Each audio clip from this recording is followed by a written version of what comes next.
Welcome to the new Chemist Podcast. We're glad you're listening. Feel free to download this podcast on Google Podcasts, Apple Podcasts, Spotify, Odyssey, Amazon Music, and a variety of other platforms. Here on the new Chemist, we discuss chemistry, which simply put is the science of change, as well as careers, community research, and COVID-19. We're happy you're tuning in. My guest today is a good colleague and friend of mine, Kyle Wong. Thanks for joining me today. It is so good to hear from you. Just briefly, I'll inform my audience about you. Starting off at GE as a software test engineering intern, he progressed to Twilio as a software engineering intern. Then he progressed even more, serving also as an OMED team coach, then as a software engineer. Then he served as a co-founder and CTO at Shopper, also as a fellow at On Deck, and he is a part of the founding team, and he's the VP of Product and Engineering at Overflow. He was also recognized as a Forbes 30 under 30. He is really accomplished, a good colleague and friend of mine from Georgia Tech. Please welcome Kyle Wong. Thank you, Kyle, so much for joining me today. It's so good to have an accomplished guest such as you on this podcast.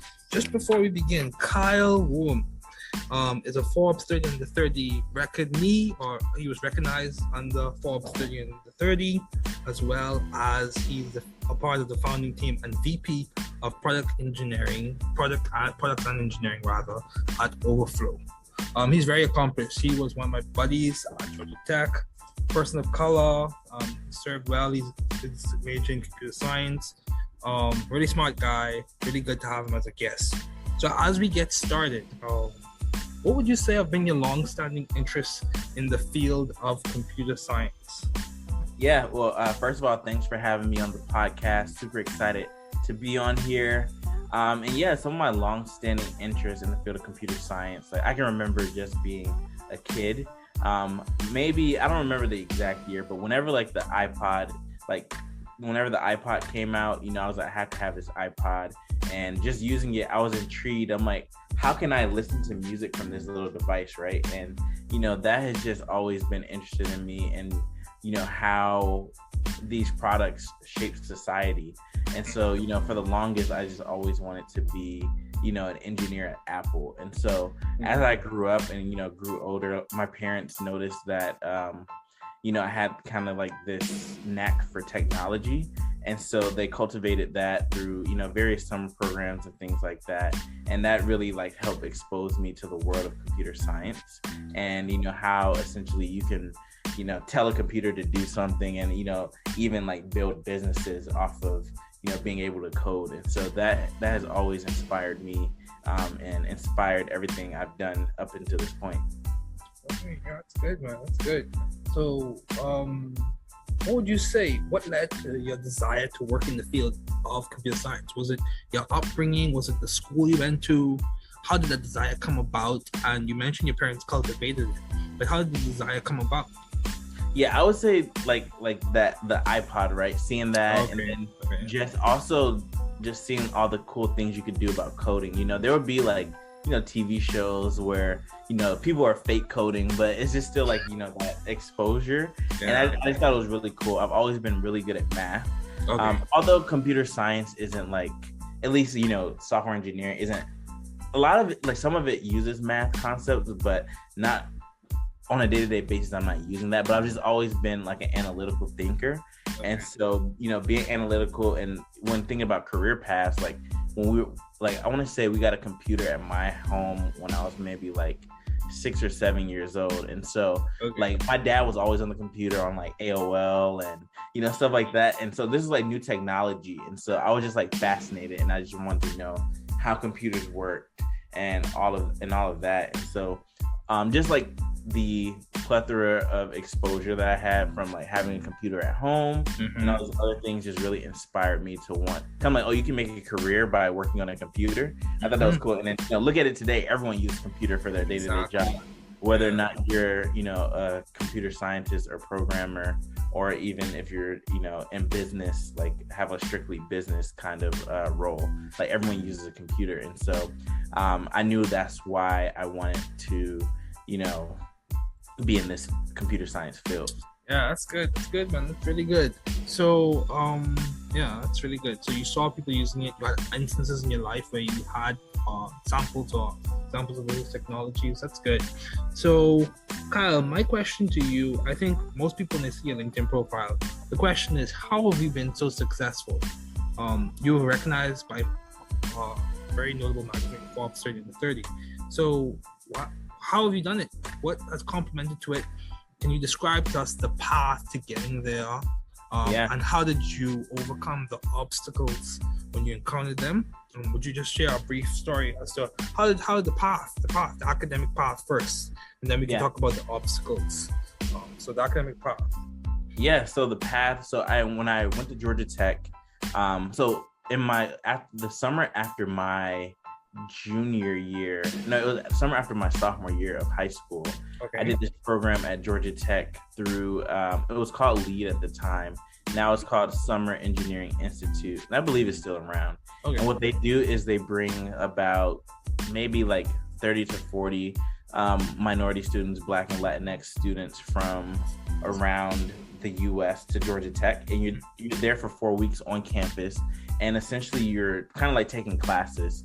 And so I'm a high schooler, and for me, like even just attending Georgia Tech seemed like a reach. Like I didn't think it was possible. I'm originally from Decatur, Georgia, and not many people from like where I grew up, my high school, would go to four-year universities, let alone Georgia Tech.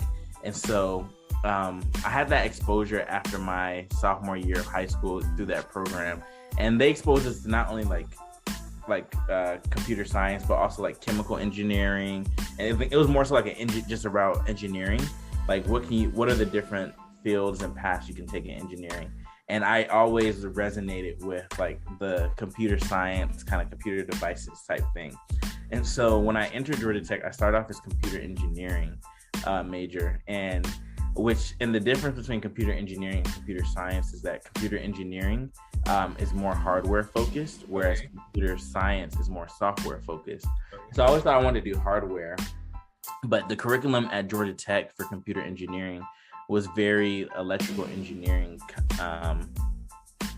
based. And so a lot of the classes that electrical engineers had to take, like digital signal processing, computer engineers had to take.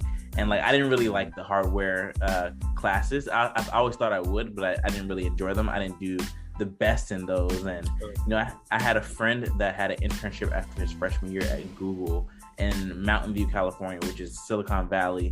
And I was like, that's what I want to do.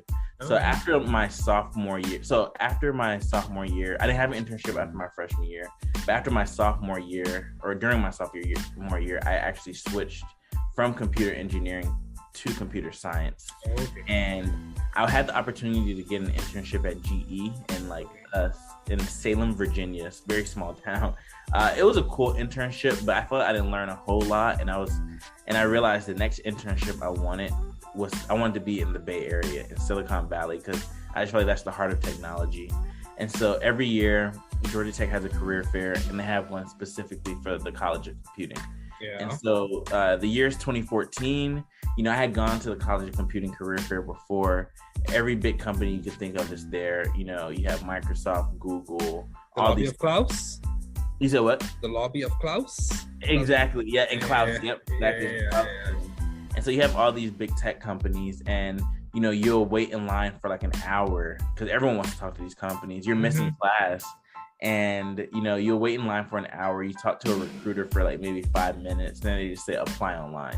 And so it was like one of those. It was just like, dang, I just not wasted all this time, but I stood in line, missed class, just to apply online in this huge pool of candidates. So in 2014, I'm like, I was going to do it differently. So they have the smaller companies on the bottom floor. And so Twilio was one of those companies at the time. And at the time, I didn't even know what Twilio was. And for reference, Twilio is a cloud communications platform. So their API or their service essentially powers text messages and phone calls. So if you've ever gotten like text messages from like a business or say like appointment reminders from a doctor, all of those they're leveraging Twilio's technology to actually send those messages out. Or if you get like those automated calls, sometimes people abuse it, and so sometimes they're like spam calls through Twilio. But they really try to limit, like they have like a fraud detection team, and they're very strict about their policy. But of course, people are always going to abuse it. But anyway, I'm in this line. I talked to a recruiter from Twilio, and long story short, I'm able to finesse an interview, and I get the interview, and the interview goes well. And they were smaller at the time, and so I had to like keep following up. I'm like, hey, I really wanted this internship. Persistence. And I had an opportunity from Boeing as well for an internship. It would have been in Long Beach, California, which is in Southern California. But Boeing is, it's an aviation company, and I wasn't necessarily. I didn't want to be in aviation. I wanted to be in like high tech, Okay. And so that's why I kept following up about the Twilio opportunity. Yeah. And then they scheduled a few more interviews for me, which were like over like video. Okay. And I did well, and I had the opportunity. I got an offer to intern at Twilio. So I interned there summer 2015 and summer 2016. And then after I graduated from Georgia Tech in December 2016, I moved out to the Bay Area to work for Twilio full time. And so I worked at Twilio for about 3 years, and I've always wanted to, pursue startups. But, I was like, after graduating, I had student loans and stuff like that. And I felt it would be hard to even pursue a business of my own if, with student loans.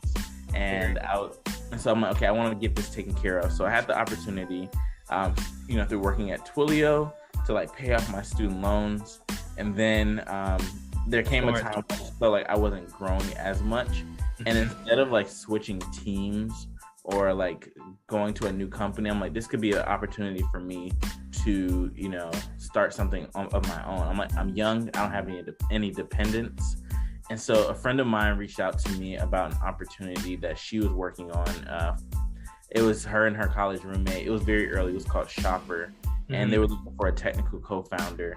And the idea of Shopper was like on-demand delivery for clothes. So think like Uber Eats, but for clothes. So so that was like the idea. But and so we applied to like Y Combinator, which is a startup accelerator. We didn't get in, but one thing they really wanted to understand was like, why do people need this, right? And we just hadn't done exactly. We hadn't done enough customer research, and then with businesses like that, like those kind of like delivery businesses, the logistics are difficult. You have to be efficient, and then also the unit economics don't make the most sense. Most delivery companies are unprofitable because, they're charging customers less than it really costs to actually do the job, right? And so that's why, you see a lot of these companies like Uber, they raise a bunch of venture funding to be able to cover those losses. And so we worked on that for a little bit, but we realized we weren't the right team to make it happen. And so walked away from it. And, when I left Twilio, I had given myself a year to try to figure things out. And so I left Shopper after about 3 months, and, I was just like, what's next? And I connected with, so when I first moved to San Francisco, I went to this church, I still go to it. It's called Vibe Church. And one of the co-founders of the church had just started a location in San Francisco. The main location is in Palo Alto, which is maybe about 40 minutes south of San Francisco. But the church? One of the co-founders of the church, they were starting a San Francisco location for the church. And so I went to the San Francisco location and had the opportunity to meet him. And, this is in 2017, so like 5 years ago at this point. And he's a super cool dude. Yeah, his name's Vance. And so I also served at the church too. Like, I served on like the capture team. So I took photos and stuff like that. And so I had the opportunity to work under his leadership. And so he and I stayed in touch. And when I was working on Shopper, he kind of had the idea for Overflow, which is what I'm working on right now. Okay. And, he and I stayed in touch, and he mentioned this founder fellowship program called On Deck. And what On Deck is basically a program where you bring a bunch of early stage founders together, and it's like it's like a community of startup founders at the earliest stages, and everyone, can like learn from each other and all of that stuff. So he mentioned that he had done the previous cohort, and he referred me to do it for Shopper. And so while I was working on Shopper, I was on deck. And then, after I left, I'm like, what do I do next? He calls me one day and he says, hey, I'm interviewing for Y Combinator, which we had interviewed for Shopper. And he was like, I need some, can you give me some advice on, the interview? So I shared with him some advice that we learned based off of like our learnings from our interview. And so ultimately he comes back, he didn't get into YC. And a big reason is that YC looks for, they want you to have a technical founder, a technical co-founder, because they're like, if you're going to be able to build something, you need someone in-house that can do that. And so he and I ended up joining forces, and I joined the founding team of Overflow. And so we've been working on, and what Overflow is, our mission is to inspire the world to give. And we make it super easy for people to donate stock to nonprofits. And so most people have most of their wealth in non-cash assets, right? They may have like a percentage of their wealth in cash to cover like, day-to-day expenses, emergency funds, stuff like that. But otherwise it's in stock or like crypto.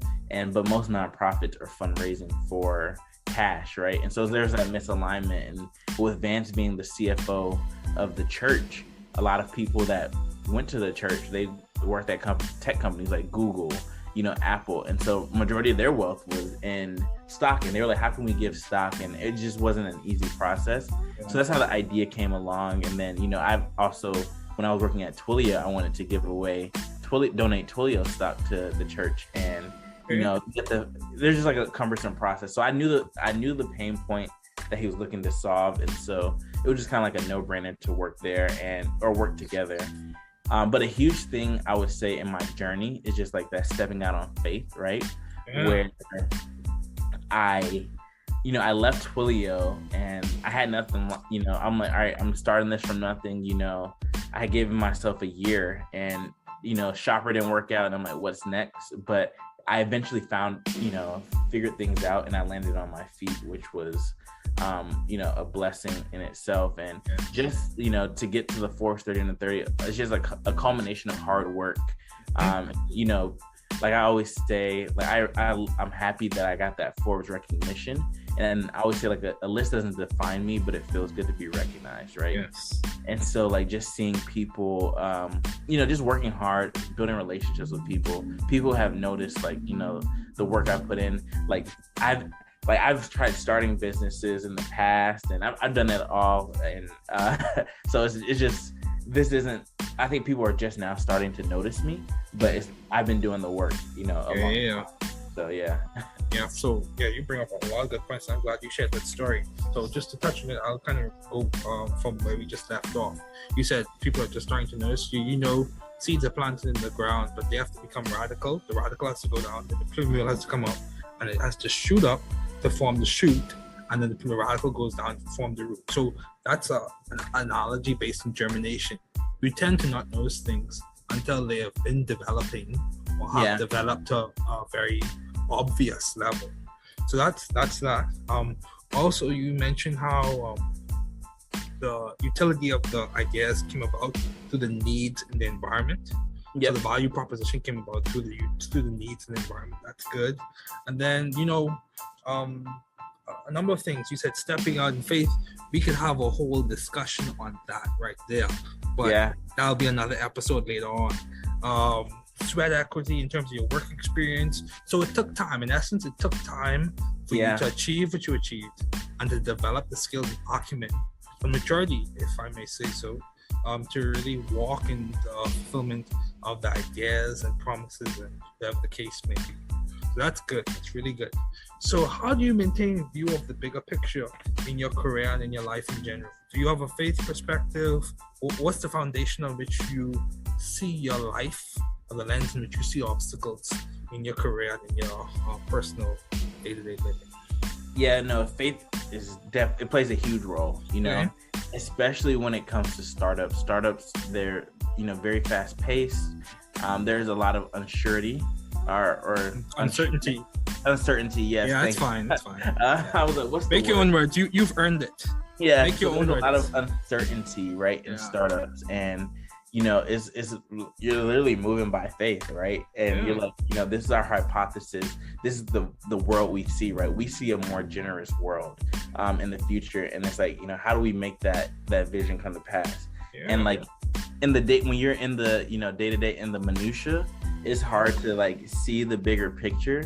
And there's even times where I'll beat myself up and I'm like, dang, we haven't achieved as much as we want to achieve, and there's so much more work ahead. But even when I just sit back and look back where we were a year ago in the business and to where we are now, it's like, I'm like, damn, we've actually done a lot. So it's very useful, every once in a while to always like take that, to zoom out and just look at the bigger picture as opposed to, getting stuck in the day to day. So that's often a tool that I do use whenever, things get frustrating. It's like, take a pen out and then just, trusting God personally, as like being a man of faith, like knowing that things are going to work out the way they need to. And, just seeing how my path, from college to getting out here is just one of those things where it's like, even if there are some missteps, I'll ultimately be redirected along the way, just kind of like a GPS, right? You're being rerouted. Yeah. So again, this is a really good conversation. I feel I'm gonna have to listen to this episode again because this is inspiring. So, for example, you said redirection. I think it's all a part of the plan. And when you have a faith perspective, it allows you to account for the difficulties, account for the uncertainties. And how I like to say it is, with my personal life, because I'm a person of faith as well, I think my faith allows me to parameterize or break down the uncertainty into parameters in which I look at every element and I'm able to reinforce my ideas, reinforce what I believe in the situation. So that's that. And then also, you bring up the issue of when you face frustrations, your faith comes into play. So yeah, that's really good, really commendable. Yeah. So how have you been adaptive and creative in the field of computer science? Where have you added your flair? Where do you see your spin on things? What ideas that you thought of or implemented? How have they been developed? So a few years ago, I kind of adopted this tagline that I'm building dope technology for the culture. Okay. And so, being a software engineer and then being like a Black software engineer at that, is very rare. There's a lot of Black software engineers out there, but in the grand scheme, if you look at the entire pool of software engineers, we're a minority, right? That's fair. So one thing that I've always wanted to do is build dope technology for the culture. And so when it comes to work, I try to apply that different spin and kind of swagger, so to speak, to find the right environments for you to thrive scientifically and intellectually. I think community is huge for me, and I think especially for everything I do, I always try to find people that are 1 to 2 steps ahead of me.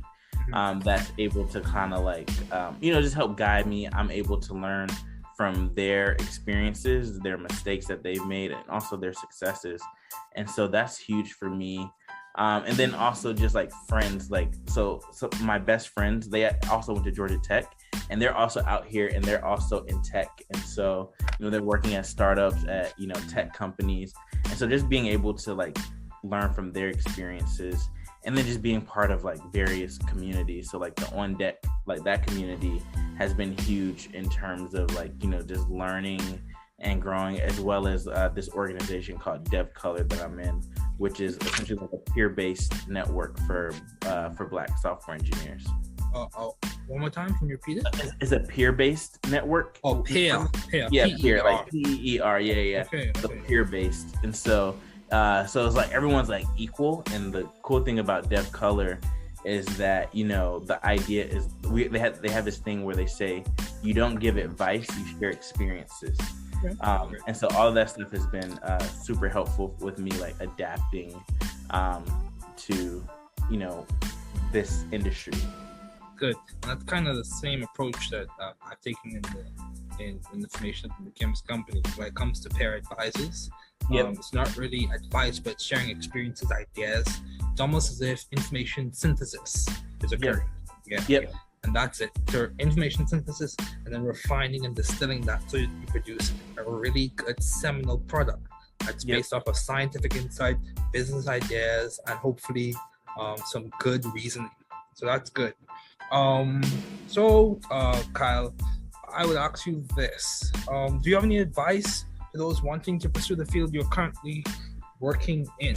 What's your advice to someone who sees what you're doing, and probably won't be able to interact with you in person, but they hear this episode and they're like, I really would appreciate, or I really could use some advice from a person of color who's achieved recognition on the Forbes list, who also went to Georgia Tech and has been proficient as a computer scientist. So you can speak in a lot of spaces, but for that particular person, what would your advice be? So, disclaimer, no person's, everyone's path is going to be different, right? Exactly. And so for me, if I were to extract like the basic principles from my experience, the first thing is like, what's your vision, right? So starting there, understanding, what you want to do, what you want to be, right? And then from there, creating that plan. And so for me, I always knew I wanted to do technology. And so that was, kind of what led me to Georgia Tech. But say, for example, people are even, going on non-traditional career routes, right? Say you're already in the workforce, but, you want to navigate to software engineering, or even like building your own company. I think being in those non-traditional routes is totally fine, but I would encourage, that person to reach out to those people that are doing the things that they want to do, just to gain some perspective and know if it's something you really want to do, and as well as knowing what all it takes to do it. And then I think once you do that and you're solidified on your vision, I think it's just one of those is where you execute, right? And I feel like the execution, like we mentioned earlier, a lot of it's unseen. And I love when you use the seed analogy, right? We can learn a lot from nature. Oh yes, creation speaks. Yeah, exactly. And so there's no language. Once you have that vision, just executing and just having faith that that things will work out, and if they're meant to be, and then you'll be rerouted otherwise. So that's essentially has been my playbook from start with that vision, find people that are doing it, execute, right? And so that's my playbook. A lot of execution. So that's good. So what you bring up, I'm a person of faith, so there's a quote in the scripture that says, Habakkuk 24, write the vision, make it plain. So that's good. That's very good. And also, I believe, or I've come to understand that many times as we walk through life, though we encounter obstacles, if we have a vision in mind, it helps us to stay motivated, even when we encounter challenges. Because we know this is where I'm looking. I can think out, this is how I see it. I can think out of my circumstance, or think beyond the challenge, or look beyond it, because I see in the distance, I see the horizon, I see the sun coming up over the horizon, and I can press on towards that. So that's good. What's been some of the most beneficial advice you have received? I would say the most beneficial advice that I've received has been, I think, is not being afraid to fail. I would say fail forward. Exactly. And I know like Mark Zuckerberg, when he was first starting Facebook, they had this slogan like move fast and break things. And I think it's natural to have like a fear of, failure. Yeah, we're human. It's human, but I think the quicker you get to failure is the quicker you get to success. And pretty much success is just an accumulation of failures. And so, the biggest advice I've kind of had is that, be okay with like failing, because it's an opportunity to learn. Exactly. And so I think that's like the biggest thing that we can take away from failing is just that learning. And then the next thing is that, like, I guess a piece of advice is just that no one knows what they're doing. I feel like, we're all kind of like learning, even like some of the biggest companies you can think of, sometimes they're put together by duct tape, like their processes. And you would think that like, these really big companies are polished, but like no one, knows what they're doing. Well, I don't want to say no one knows what they're doing, but we're all learning. Yeah, we're all learning. We're all learning, and nothing is perfect. Exactly. And we're all like, adapting to pretty much based on the information that we have at that current moment. Yeah, so I agree with what you're saying. We're constantly iterating and improving what we're doing, our practice, our mode of action, our thinking, our mental models, all those things. There's a lot of iteration that's going on because the world changes. Nothing stays the same. We live in a dynamic world. And for you to stay the same all the time, I don't think it complements to you progressing and advancing in this world. So that's that. And then also you mentioned the thing about failure. I think evaluated experiences, even when you fail in those experiences, and non-repeating failures complements a lot to success. Absolutely. Yeah. So yeah, you could fail, but if you repeat, that presents a challenge. But if you fail, you address it, you learn from it, and you start to work around or above or beyond it, I think you start to progress even more towards your vision. But thank you so much, Kyle, for joining me today. It was so good to have you on. Thanks for listening. We're glad you were able to tune into this podcast. Once again, this is The New Chemist, where we discuss chemistry, which simply put is the science of change, as well as the other sciences, careers, community, research, and COVID-19. Thanks again for listening. Note, the views on this podcast represent those of my guests and I.